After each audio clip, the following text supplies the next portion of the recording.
लोकसभा चुनाव के लिए हुए मतदान के बाद पौड़ी गढ़वाल लोकसभा सीट से कांग्रेस प्रत्याशी गणेश गोदियाल शनिवार को रामनगर स्थित पार्टी कार्यालय पहुंचे, जहां कांग्रेस के वरिष्ठ नेता और पूर्व विधायक रणजीत सिंह रावत के अलावा सैकड़ों कांग्रेस कार्यकर्ताओं ने उनका जोरदार स्वागत किया।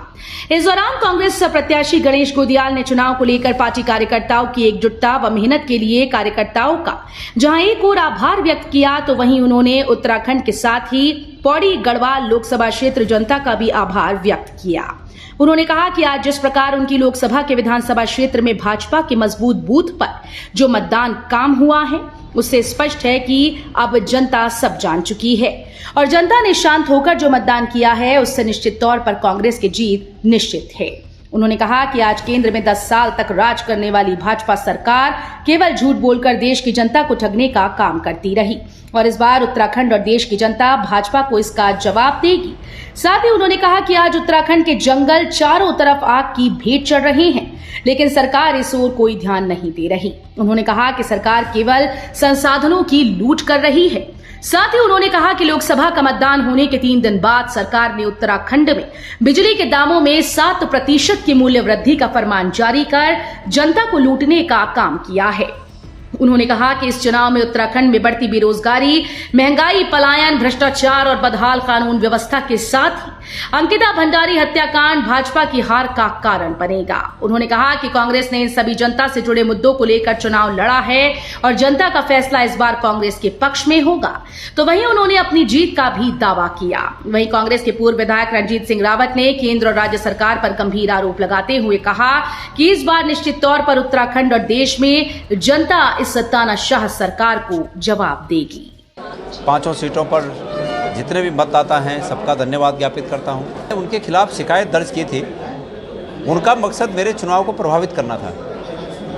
सबसे पहली बात कि उस भवन से या उस संपत्ति से मेरे परिवार का या मेरे दूर या नज़दीक के किसी रिश्तेदार का कोई लेना देना, कोई संबंध नहीं है। नंबर 1 बात, संपत्ति किसी मेरे जानकार की है जो भीरों खाल के रहने वाले हैं, बिस्ट उनकी है और उनके साथ कभी कभी मेरा वहाँ आना जाना होता है। इसमें सच्चाई है, इसमें कोई ऐसी बात नहीं है। लेकिन उनका जो कथन था वो पूरी तरह से असत्य है।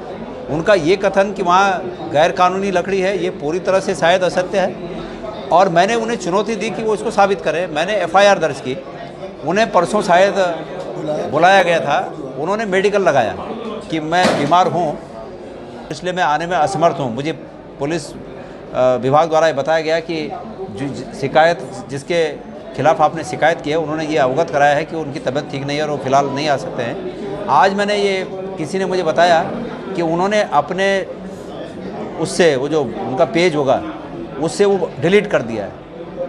अपराध किया, मेरे चुनाव को प्रभावित करने की कोशिश की, गलत बयानी की, झूठ को परोसा गया और झूठ परोसना इनकी फितरत में है। ये जो भारतीय जनता पार्टी के वो जब इतने बड़े नेता झूठ बोल रहे हैं तो ये तो छोटे मोटे नेता होंगे यहाँ के। मैंने ये मांग की है कि भाई उन्हें जो उन्होंने कहा है इस तथ्य को जांचा जाए। अगर ये तथ्य सच्चाई है तो जेल जाना मेरे लिए बनता है। मैंने अगर कोई गलत एफिडेविट दिया है कि भाई ये मैंने उस संपत्ति को छुपाया है तो फिर मैं गलत हूँ, तब तो मुझे जाना चाहिए। और अगर किसी व्यक्ति ने चुनाव को गलत तरीके से प्रभावित करने के लिए झूठ बोला है तो वो भी आपराधिक कृत्य है, उसके लिए उनको जेल भेजना चाहिए। जाते हैं, जाने से क्या होता है? जाने से मैं अभी रामनगर के रेलवे स्टेशन जा रहा हूँ, मेरा हो गया क्या वो रामनगर रेलवे स्टेशन? मैं अभी ये इस भवन में बैठा हूँ, ये भवन मेरा हो गया क्या? इस भवन में मैं जितनी बार रामनगर आता हूँ उतनी बार इस भवन में आता हूँ मैं, तो क्या ये मेरा हो गया?